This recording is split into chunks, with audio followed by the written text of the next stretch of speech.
بسم اللہ الرحمن الرحیم. السلام علیکم ناظرین, میں عاصمہ شیرازی. پروگرام ہے فیصلہ آپ کا. بہت سارے موضوعات ہیں. مثلاً پچھلے کچھ دنوں سے پاکستان اور اسلام آباد میں خاص کر کے یہ خبریں چل رہی ہیں کہ حکومت اپنی مدت پوری نہیں کر پائے گی. وزیر اعظم اسمبلیاں توڑ سکتے ہیں. وفاقی وزیر اسد عمر صاحب کے اسٹیٹمنٹ کے بعد سے ایک اور طرح کی بحث جو ہے وہ شروع ہو گئی, اور اس کے ساتھ ساتھ ابھی وفاقی بجٹ آنے والا ہے, اس کے اندر کیا ہوگا, اور اس بجٹ کے ساتھ ساتھ جو ایک ناراض گروپ ہے پی ٹی آئی کے ساتھ, ان کا کیا ہوگا. حکومت انتخابی اصلاحات چاہتی ہے, کیوں چاہتی ہے, اتنی جلدی کیا ہے.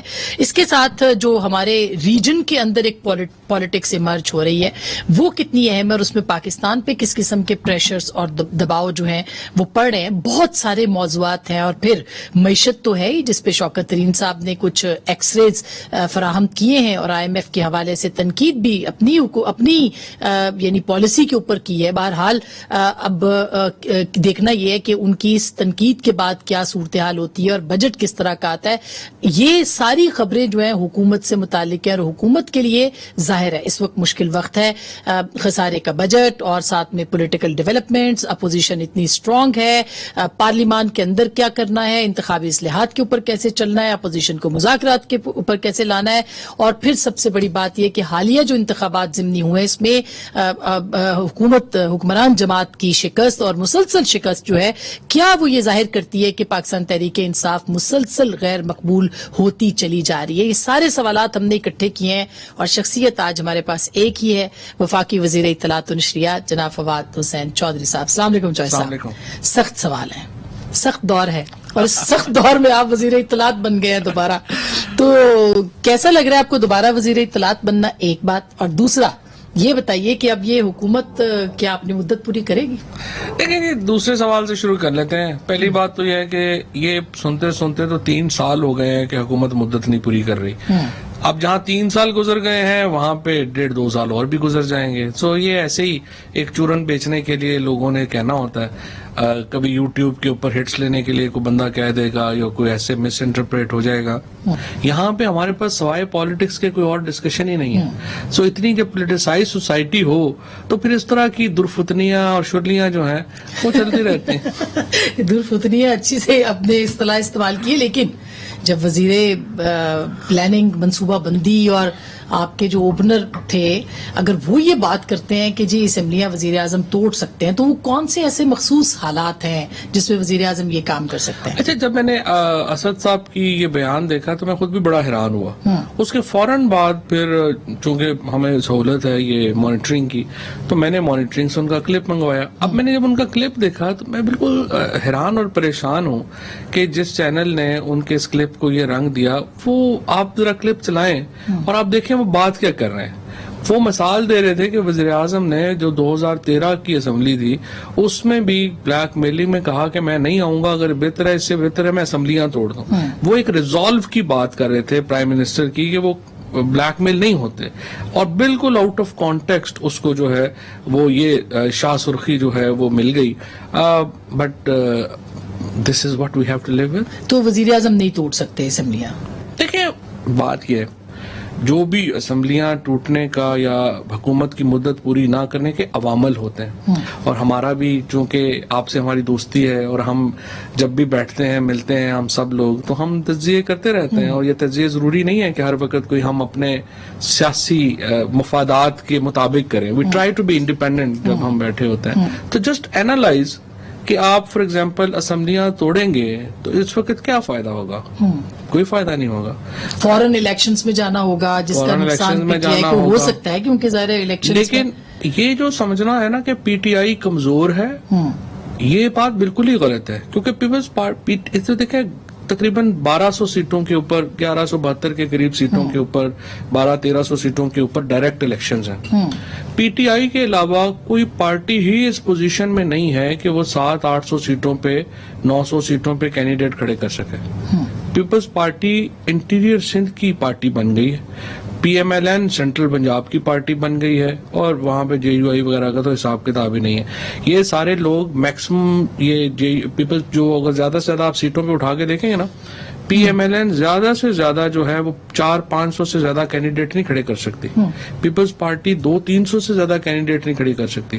سو یہ سمجھنا کہ پی ٹی آئی بڑی کمزور ہو گئی ہے, یہ جو بھی تجزیہ کرے گا اور جب وہ جائے گا اس کے گراؤنڈ میں یا اس کے ڈیپ انالیسس کرے گا تو ہی ول سی. لیکن اگر ہم 10, 11 یا 12 ٹوٹل جو ہوئے ہیں الیکشنز, اس کے اندر 11 الیکشنز جو ہیں وہ دوسری جماعتوں نے جیتے ہیں اور ایک الیکشن جو ہے وہ آپ کی پارٹی نے جیتا ہے, تو اگر اس کو دیکھیں تو پھر کمزور پتہ نہیں ہو رہا ہے, لیکن غیر مقبول تو ہو رہی ہے. اور ابھی 249 آپ دیکھیں, 6 نمبر پہ یا 5ویں نمبر پہ آپ کی جماعت آتی ہے اور جیتی بھی آپ کی سیٹ. وہ منیر نیازی صاحب کا شعر ہے نا کہ کچھ انج بھی راواں اوکھیاں سن, کچھ گل وچ غم دا توق وی سی, کچھ شہر دے لوک بھی ظالم سن, کچھ سانو مرن دا شوق وی سی. تانوں مرن دا شوق کیوں سی؟ ہمارا پرابلم یہ ہے, یہ جو سارے الیکشن ہوئے نا, دیکھیں میں سمجھتا ہوں اور میں ہمیشہ یہ بات, ہمارا سب سے بڑا پرابلم پی ٹی آئی کا یہ ہے کہ ہمارا جو پولیٹیکل ایک ڈیسیژن میکنگ کا طریقہ کار ہے نا, وہاں پہ بڑی خامیاں ہیں اور وہ ہمیں بھگتنی پڑتی ہیں الیکشنز میں. اب خامیاں کیا ہیں؟ جو ٹکٹ دینے کا ہمارا پروسیس ہے, کینڈیڈیٹ سلیکٹ کرنے کا پروسیس ہے, یہ نا ایک ہانڈی ہے. الیکشن جو ہے ایک ہانڈی ہے. نوئنگ دیٹ کہ آپ نے اتنے الیکشن خود کور کیے ہیں, and you know this especially Punjab constituencies very well yourself. یہاں پہ مختلف جگہوں پہ ہر کانسٹیچوئنسی کی اپنی ریالٹی ہے. کہیں پہ برادری مختلف ہوتے ہیں, کہیں برادری امپورٹنٹ ہے, کہیں پہ پیسوں کے بھی چاہیے ہوتے ہیں, کہیں پہ آپ کو سرکار کا انفلوئنس چاہیے, کہیں پہ کچھ چاہیے. ہم اتنی ڈیٹیل میں ہم نے کبھی پلان ہی نہیں کیا. آپ مجھے بتائیں, میں الیکشن لڑا 2016 میں یہاں پنڈادن خان سے ہی, جہاں سے ابھی میں جیتا ہوں. اب آپ جا کے وہاں پہ دیکھیں, آپ نے خیر اس وقت کور بھی کیا تھا, ہر یونین کونسل میں پی ایم ایل این کیسے الیکشن لڑتی تھی. ان کے یونین کونسلیں ہیں, لیٹ سے 20 یا 22 یونین کونسلیں, ہر یونین کونسل میں 2 ایم این اے 3 ایم پی اے وہاں پہ چلے جاتے تھے اور وہ ریسپانسبل ہوتے تھے کہ اس جگہ کی کیمپین وہ چلائیں, اور وہ سارا وہاں پہ آخری ہفتے میں آپ کے حلقے میں 50 کروڑ روپیہ لگ گیا, تو آپ الیکشن کیسے ہاریں گے؟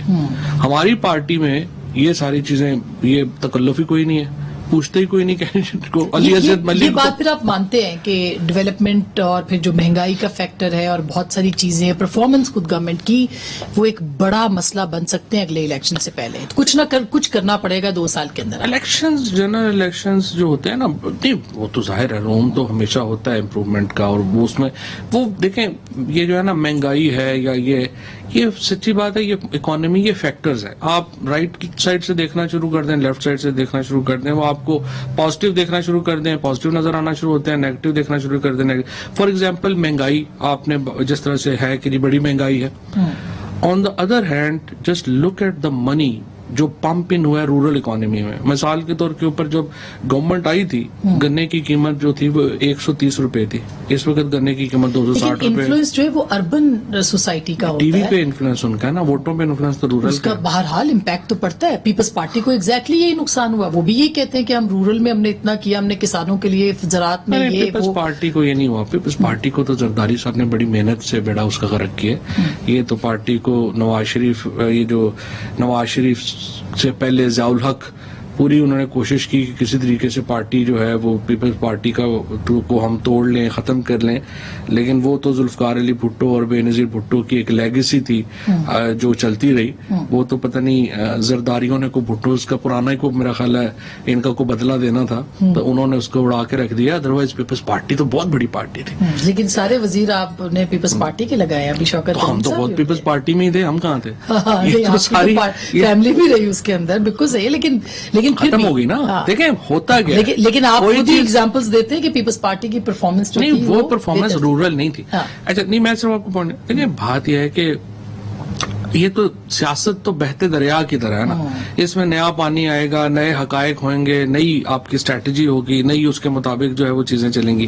اب یہاں پر آ کر کے اس وقت حقیقت یہ ہے, عمران خان سے بڑا پاکستان میں کوئی لیڈر نہیں ہے. واحد یہ عمران خان کا اس وقت اتنی بڑی کنٹریبیوشن ہے عمران خان کی, جنہوں نے کراچی کی سیاست کو 1965 کے بعد جب محترمہ فاطمہ جناح کا الیکشن ہرایا گیا تھا, اس کے بعد سے کراچی جو تھا وہ ایتھنک پالیٹکس کا مرکز تھا. عمران خان نے کراچی کو اٹھا کے وفاق کے دھارے میں شامل کیا. بالکل صحیح, نیشنل پارٹی بنایا انہوں نے, اور وہاں سے آج اتنی ایک واحد پارٹی مگر دوبارہ ویکیوم کوئٹہ وہاں سے پہ بھی ہو گیا جیتتی ہے, ہے. وہاں پہ دوبارہ پولیٹیکل ویکیوم پیدا ہو گیا. ویکیوم نہیں ہوا ابھی تو. دیکھو درمیان میں کئی مد و جزر آئیں گے, کبھی آپ کو لگے گا ہم نیچے جا رہے ہیں, کبھی لگے گا اوپر جا رہے ہیں, کبھی اوپر جا رہے ہیں. آج مطلب آپ پیپلز پارٹی کے جو اسٹرانگیسٹ کینڈیڈیٹ ہیں, آپ یہ جو مطلب گیلانیز ہیں ملتان میں, مصطفیٰ کھوکھر ہے اسلام آباد میں, مصطفیٰ نواز کھوکھر, راجہ پرویز اشرف صاحب آگے ہمارے گجر خان میں, قمر زمان کائرہ صاحب ہیں, یہ لوگ جو ہیں ان کی اپنی انڈیویجول ووٹ بھی ہے. آج یہ لوگ پیپلز پارٹی کے ٹکٹ کے بغیر الیکشن لڑے نا, ان کی ووٹ 20 زیادہ ہوگی.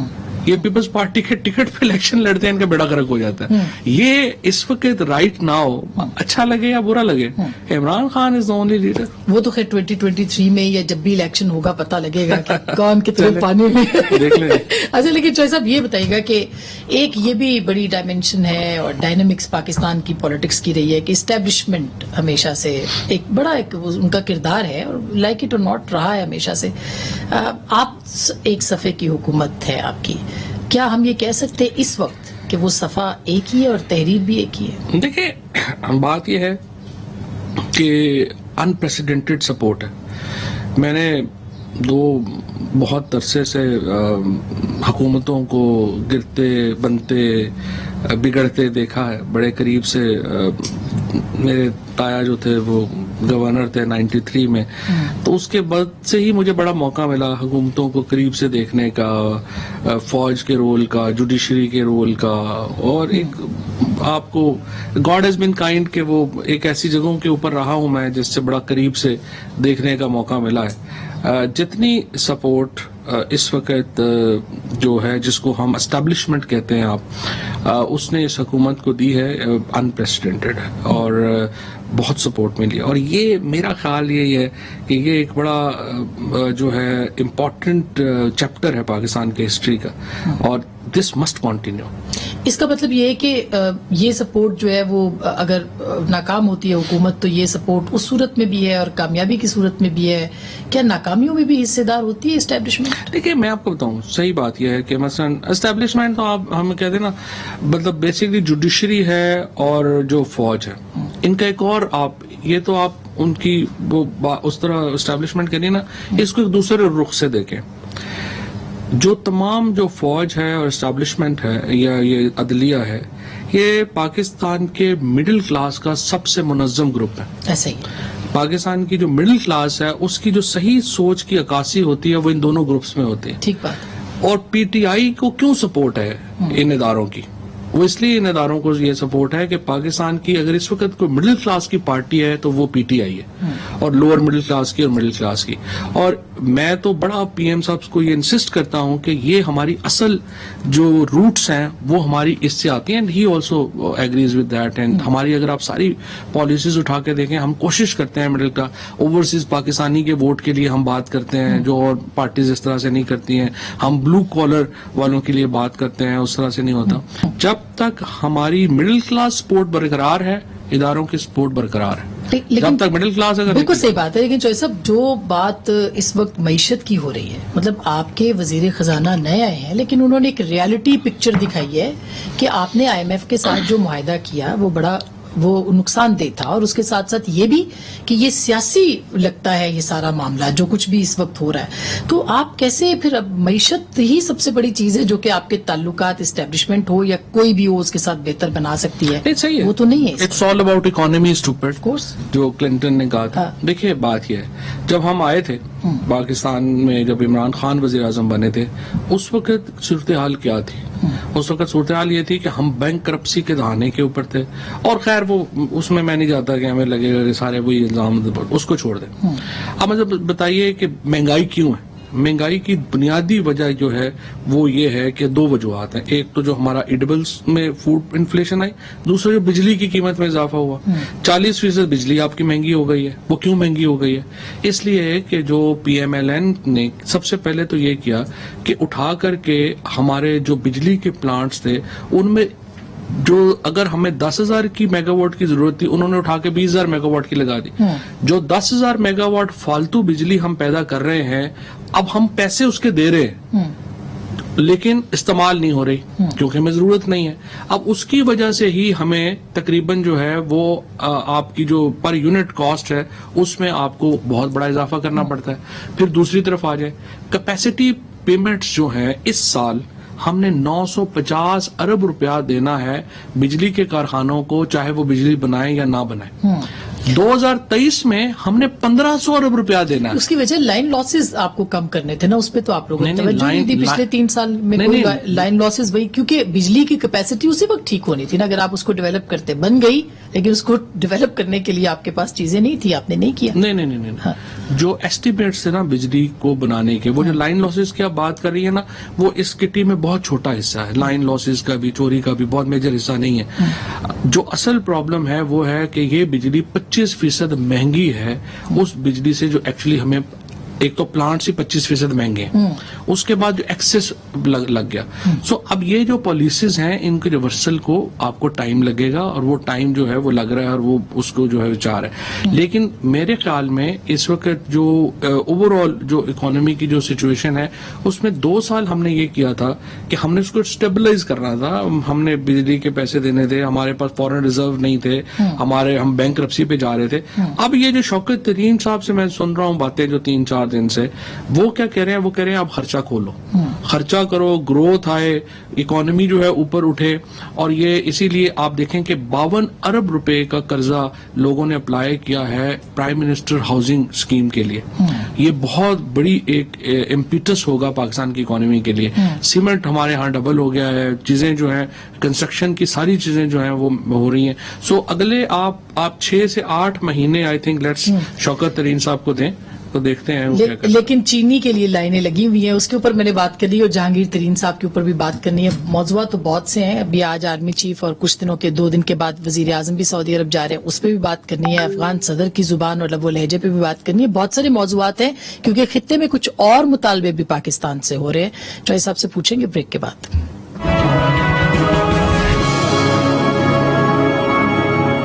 ویلکم بیک ناظرین, ایک دفعہ پھر آپ کو خوش آمدید کہتے ہیں. چوہے صاحب, آپ ظاہر ہے کہ حکومت کے ترجمان بھی ہیں, وزیر اطلاعات بھی ہیں. معیشت کے اوپر ہم بات ہی کر رہے ہیں تو اس کو کنٹینیو کرتے ہیں کہ GSP+ کے اوپر جو یورپی یونین نے پاکستان پہ توہین مذہب کے حوالے سے آپ کو 295C اور کچھ اور چیزیں جو ہے اس میں امینڈمنٹ کہا ہے کہ آپ کریں یا اس کو کنٹرول کریں. پریس فریڈم کے اوپر آج بھی یہ انپریسیڈنٹڈ ہے کہ 3 سٹیٹمنٹس آ چکے ہیں, ایک ریزولوشن آ چکی ہے. آج فریڈم آف ایکسپریشن کے اوپر بھی ان کا جو ہے وہ ایک کنسرن آیا, ابصار عالم کے اوپر حملے کے اوپر بھی آیا. تو بتائیے کہ کس طرح سے یہ معاملات پریس فریڈم کے آگے چلیں گے. آپ تو ڈائریکٹلی اس کو ڈیل کر رہے ہیں. پریس فریڈم پہ بھی آتے ہیں اور ایک دفعہ یہ یورپی یونین کے اس پہ پہلے آ جاتے ہیں.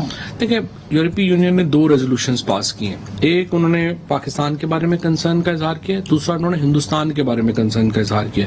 ہمارے ہاں ہم پاکستان کی ریزولوشن کے اوپر ڈسکشن کر رہے ہیں. ہندوستان میں جو ہیومن رائٹس وائلیشن اور جو کشمیر میں ہوا ہے جس کے اوپر یورپی یونین نے کنسرن کا اظہار کیا ہے, اس کو ہم نے ڈسکس جو ہے وہ نہیں کیا. وہ بھی بہت امپورٹنٹ ہے. جہاں تک پاکستان کے اوپر کنسرن کا یا بات کرنے کا تعلق ہے, 2 باتیں. پہلی بات تو یہ ہے کہ جو یورپی یونین کے کنسرنز ہیں وہ اس لیے درست نہیں ہے کہ جو TLP کو لے کر کے تو ہم نے بہت سخت کارروائی خود کی ہے.